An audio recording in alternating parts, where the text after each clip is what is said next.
Querido irmão, querida irmã, seja bem-vindo para mais um estudo da Palavra de Deus. Convido você a que abra a Bíblia no livro de Provérbios, capítulo 3, o versículo 7. Diz-nos assim a Palavra de Deus: Não seja sábio aos teus próprios olhos, teme ao Senhor e aparta-te do mal. Nosso tema nesta noite é 3 sábios conselhos. Anote aí, 3 sábios conselhos.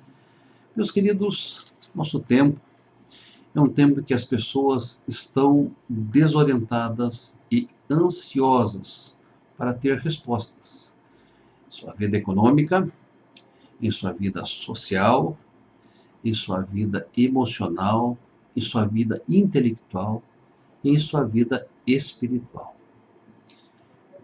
Livros de autoajuda estão entre os livros mais vendidos e constam na lista dos best-sellers dos nossos dias. Mas isso nos leva a perguntar: por que será tanta confusão nos nossos tempos?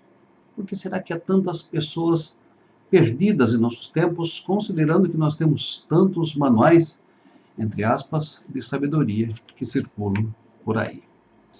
Por que será que há tantas pessoas, meus queridos, sem um norte para as suas vidas? A razão pela qual isto ocorre, meus amados, está no fato destas pessoas acreditarem que há soluções mágicas para problemas complexos. Nesta sede imediatista e hedonista dos nossos dias, do nosso tempo, as pessoas não suportam esperar. As pessoas querem viver este momento, viver o dia, viver o aqui e agora, sem pensar num processo de conquista. Olhando para a palavra de Deus, meus queridos, nós percebemos que não há soluções mágicas para o script da vida. Há um processo e eu e você somos convidados a participar deste processo.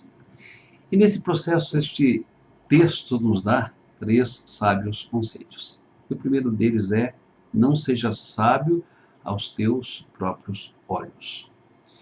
Meus queridos, lá no Salmo 90 nós temos uma descrição tremendamente vívida sobre o que é a vida do homem e sobre a sua experiência sobre a terra. Afirma o salmista que os nossos anos sobem a 70 anos, ou em se havendo vigor há 80 anos, e neste caso, o melhor deles é canseiro e enfado, porque tudo passa rapidamente e nós voamos. Afirma ainda o salmista que nossa vida acaba-se como um breve pensamento.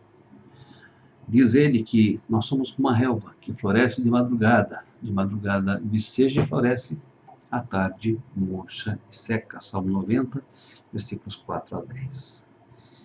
E diante desta fagulha da eternidade, que é o tempo, qual é o nosso maior desafio, meus queridos?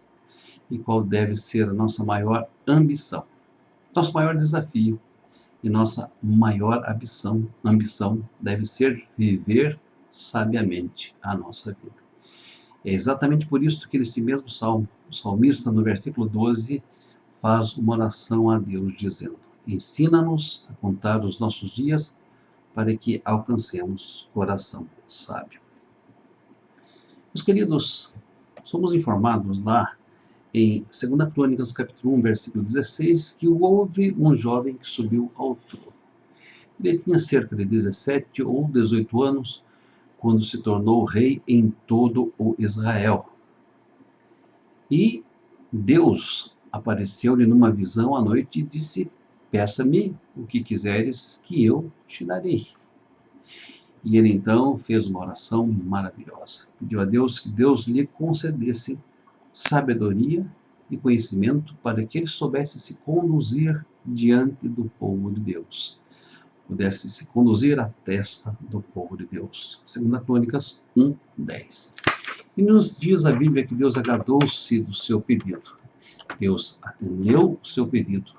E além de sabedoria, ele concedeu conhecimento, riquezas e prosperidade em todo o seu reinado. A ele coube a tarefa de construir um magnífico templo de adoração a Deus. O cronista afirma que ele excedeu a todos os reis do mundo, tanto em riqueza quanto em sabedoria. 2 Crônicas, capítulo 9, versículo 22.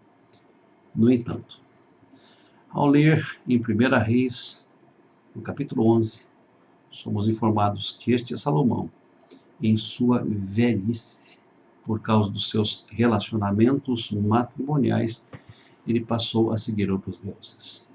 Ele não foi totalmente fiel a Deus. Ele chegou a servir a Astarote, deusa dos Sidônios, e a Milcom, abominação dos Amonitas. Edificou altares a esses deuses e queimou incenso diante deles.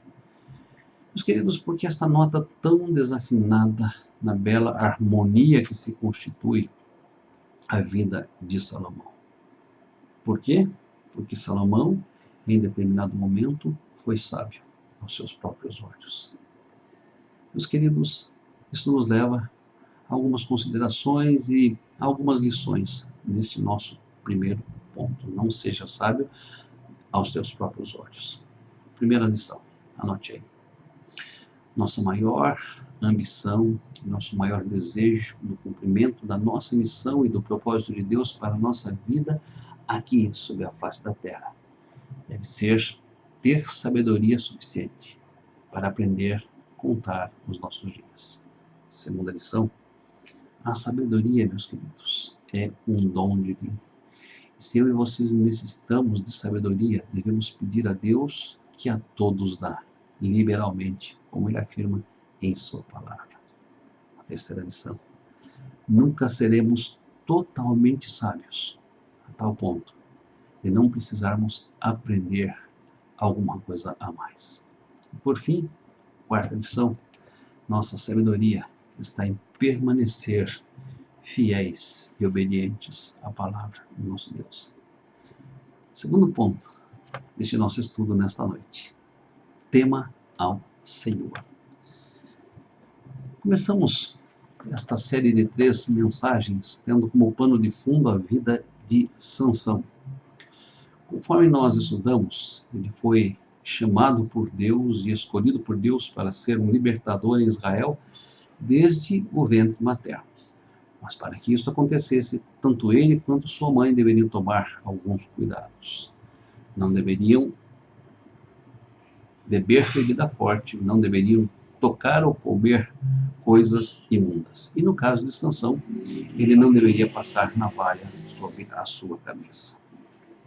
Através de Sansão, diz-nos a Bíblia, Deus começaria a libertar os israelitas das mãos dos filisteus. Meus queridos, para isto, Sansão foi dotado de uma força descomunal.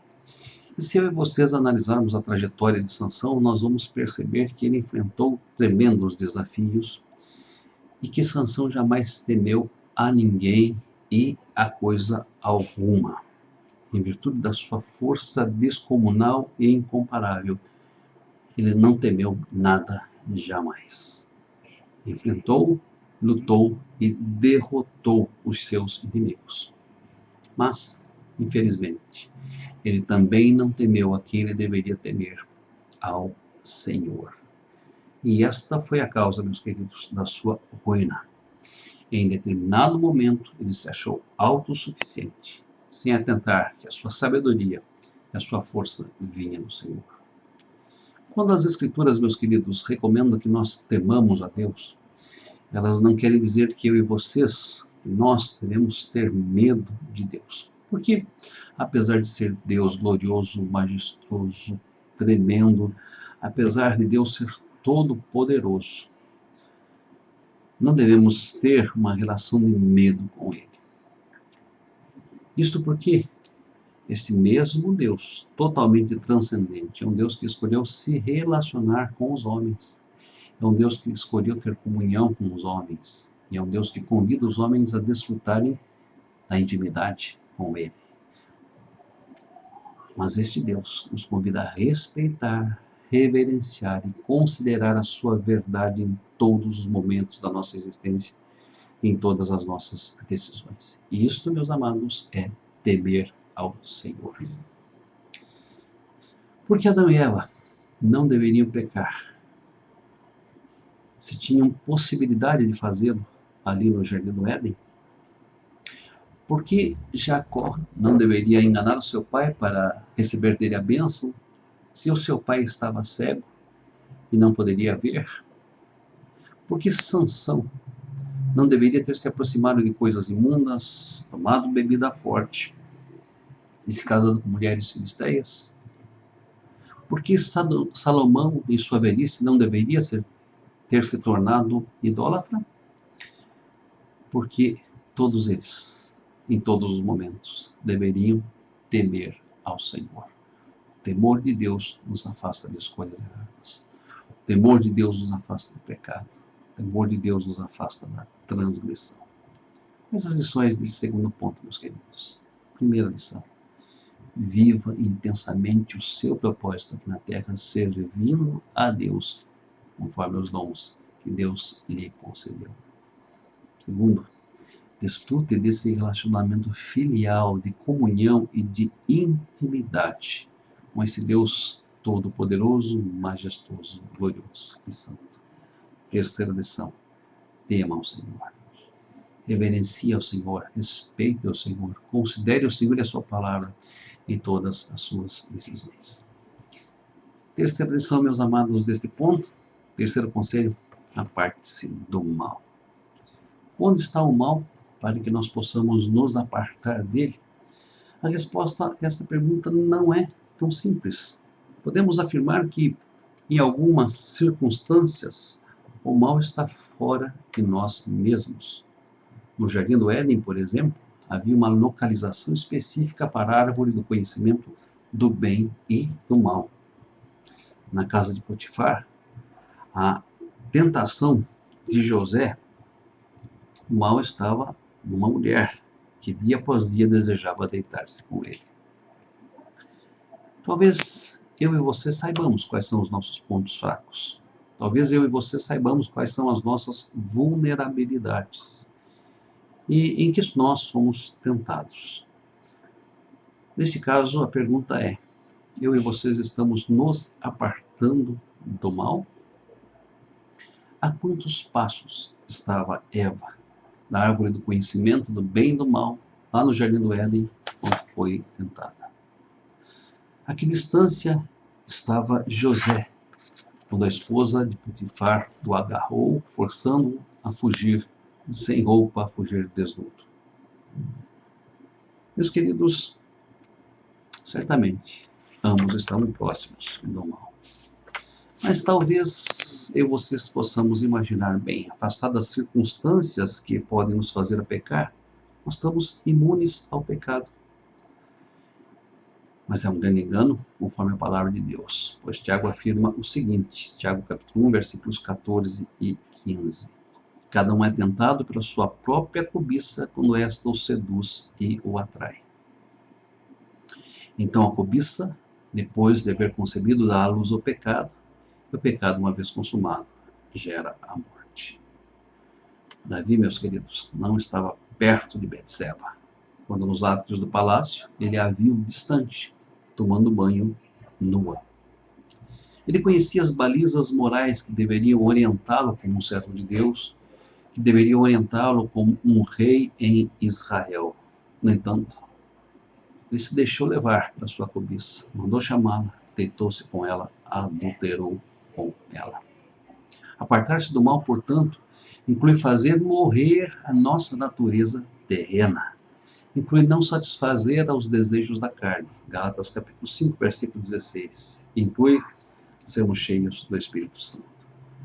Nas palavras de Jesus, nós devemos ser radicais com aquilo que nos faz pecar. Diz-nos a palavra: se um dos teus olhos te faz tropeçar, arranca-o e lança fora de ti.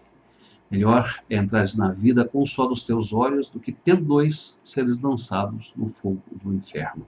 Mateus 18, versículo 9. mas tomemos cuidado, porque ainda assim o mal pode estar subliminarmente alojado em nosso coração. Ouvi certa vez a história de um homem que levou ao pé da letra e literalmente obedeceu este preceito. Sabendo que era tentado por jovens bonitas e atraentes, cegou ambos os seus olhos. Mas, segundo essa história, à medida que essas jovens aproximavam para cumprimentá-lo, ele segurando em suas mãos, sorvia o seu perfume e dizia: esta jovem deve ter 17, 18 anos e deve ser uma bonita.